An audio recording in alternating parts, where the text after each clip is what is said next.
श्री कृष्ण अर्जुन को निष्काम कर्म का महत्व समझाते हैं और बताते हैं कि हमें अपने कर्तव्यों का पालन बिना किसी फल की अपेक्षा के करना चाहिए। श्रीमद् भगवद गीता का दूसरा और तीसरा अध्याय सांख्य योग और कर्मयोग। नमस्कार, आपका स्वागत है RA हिंदी स्टोरी में। आज हम श्रीमद् भगवद गीता के दूसरे और तीसरे अध्याय पर विस्तार से चर्चा करेंगे। इस वीडियो में हम इन अध्यायों के मुख्य बिंदुओं को समझेंगे और कुछ महत्वपूर्ण श्लोकों के अर्थ भी जानेंगे। तो आइए शुरू करते हैं। दूसरा अध्याय सांख्य योग। अर्जुन की उदासी, विषाद और श्री कृष्ण का उपदेश। पहले अध्याय के अंत में अर्जुन गहरी उदासी, विषाद में डूबे हुए थे और युद्ध करने से इनकार कर चुके थे। दूसरे अध्याय की शुरुआत में श्री कृष्ण अर्जुन को अपने कर्तव्यों का पालन करने और आत्मज्ञान प्राप्त करने की प्रेरणा देते हैं। श्लोक। श्री भगवानुवाच अशोचानन्वशोचस्त्वं प्रज्ञावादाश्च भाष्ये गतासून गतासूश्च नानुशोचन्ति पंडिताः। अर्थ भगवान श्री कृष्ण कहते हैं, तुम ऐसे परिजनों के लिए शोक कर रहे हो जो शोक करने योग्य नहीं हैं। फिर भी तुम ज्ञान की बातें कर रहे हो। लेकिन ज्ञानी व्यक्ति न मरे हुए और न जीवित व्यक्तियों के लिए शोक करते हैं।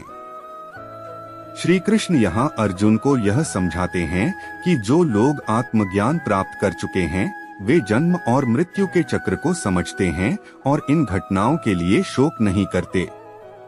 आत्मा का अमरत्व। श्री कृष्ण अर्जुन को आत्मा की अमरता के बारे में भी बताते हैं।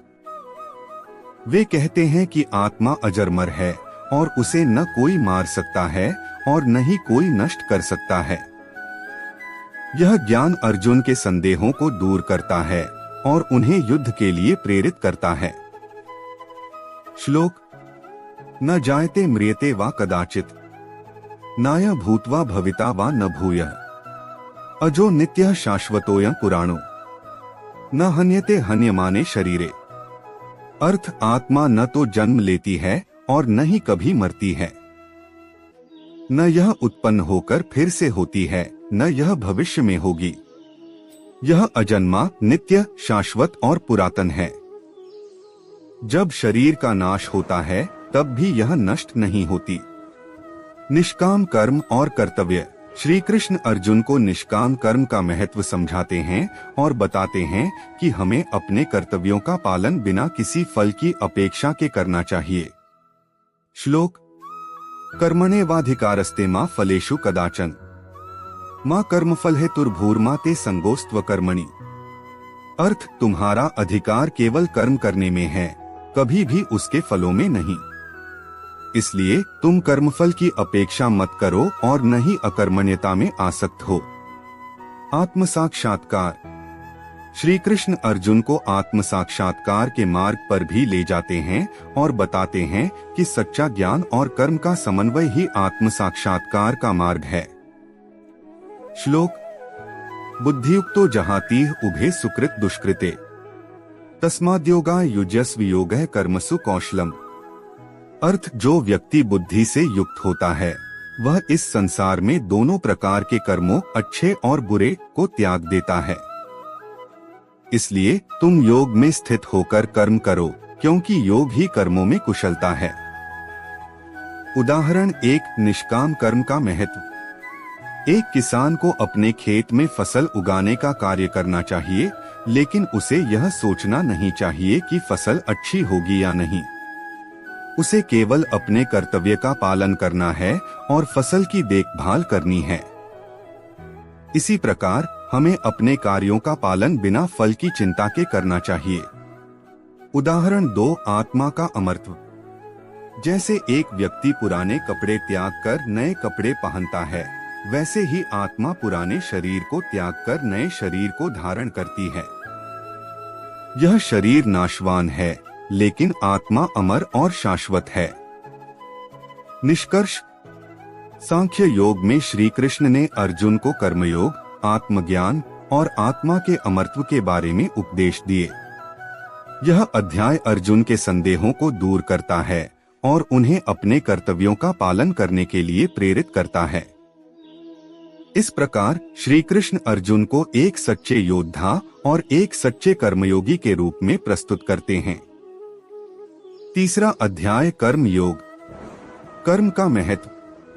तीसरे अध्याय में श्री कृष्ण अर्जुन को कर्म योग के महत्व को समझाते हैं। वे कहते हैं कि प्रत्येक व्यक्ति को अपने निर्धारित कर्तव्यों का पालन करना चाहिए, क्योंकि कर्म ही जीवन का आधार है। श्लोक: न ही कश्चित् क्षणमपि जातु तिष्ठत्य कर्मकृत् कार्यते ह्यवशः कर्म सर्वः प्रकृतिजैर्गुणैः। अर्थ: कोई भी व्यक्ति क्षण भर भी बिना कर्म किए नहीं रह सकता, क्योंकि प्रकृति के गुणों से उत्पन्न कर्म उसे अनिवार्य रूप से करना ही पड़ता है। यज्ञ का सिद्धांत। श्री कृष्ण अर्जुन को यज्ञ का सिद्धांत समझाते हैं और बताते हैं कि सभी कर्मों का समर्पण ईश्वर को करना चाहिए। यह न केवल व्यक्ति को कर्तव्यों से मुक्त करता है, बल्कि आत्मा की शुद्धि भी करता है। श्लोक: यज्ञार्थात् कर्मणोऽन्यत्र लोकोऽयं कर्मबन्धनः तदर्थं कर्म कौन्तेय मुक्त संगः समाचर। अर्थ: यज्ञ के लिए किए गए कर्मों के अलावा इस संसार में सभी कर्म बंधनकारी हैं। इसलिए हे कौन्तेय, तुम आसक्ति से मुक्त होकर उस यज्ञ के लिए कर्म करो। निष्काम कर्म की महत्ता। श्री कृष्ण अर्जुन को यह भी बताते हैं कि निष्काम कर्म, फल की इच्छा से रहित कर्म ही सर्वोच्च है। यह व्यक्ति को आत्म साक्षात्कार की ओर ले जाता है और उसे बंधनों से मुक्त करता है। श्लोक: तस्मात् सक्तः सक्तं कार्यं कर्म समाचर असक्तो ह्याचरन् कर्म परमाप्नोति पुरुषः। अर्थ: इसलिए आसक्ति से रहित होकर हमेशा अपने कर्तव्यों का पालन करो, क्योंकि आसक्ति से रहित होकर कर्म करने वाला व्यक्ति परमपद को प्राप्त करता है। उदाहरण 1: यज्ञ का महत्व। जैसे एक गृहस्थ अपने परिवार के सभी कार्यों को यज्ञ भावना से करता है, वैसे ही हर व्यक्ति को अपने कार्यों को यज्ञ भावना से करना चाहिए। यह व्यक्ति को कर्म बंधनों से मुक्त करता है और उसे आत्मिक शांति प्राप्त होती है। उदाहरण 2: निष्काम कर्म का महत्व। प्राचीन समय में ऋषिमुनि अपने तप और साधना के माध्यम से समाज का मार्गदर्शन करते थे। वे अपनी साधना और ज्ञान का फल पाने की इच्छा नहीं रखते थे, बल्कि समाज और मानवता के कल्याण के लिए अपने कर्मों को समर्पित करते थे। यह निष्काम कर्म का सर्वोत्तम उदाहरण है, जो हमें सिखाता है कि हमें अपने कर्मों को बिना फल की इच्छा के करना चाहिए। निष्कर्ष: कर्म योग में श्री कृष्ण ने अर्जुन को कर्म के महत्व, यज्ञ के सिद्धांत, निष्काम कर्म की महत्ता और उदाहरण द्वारा शिक्षा के बारे में उपदेश दिए। यह अध्याय हमें सिखाता है कि अपने कर्तव्यों का पालन करते हुए आत्म साक्षात्कार की दिशा में कैसे बढ़ा जा सकता है। अभी हमने अध्याय 2 और 3 सांख्य योग और कर्म योग सुना। अगला अध्याय ज्ञान कर्म संन्यास योग है। हम आशा करते हैं कि आप सनातनी होने के नाते पूरे 18 अध्याय सुनेंगे और देखेंगे। तो मिलते हैं अगली वीडियो में। अगर आपको वीडियो पसंद आया हो तो कृपया लाइक, शेयर और सब्सक्राइब जरूर करें। कमेंट में जय श्री कृष्ण लिखें। धन्यवाद।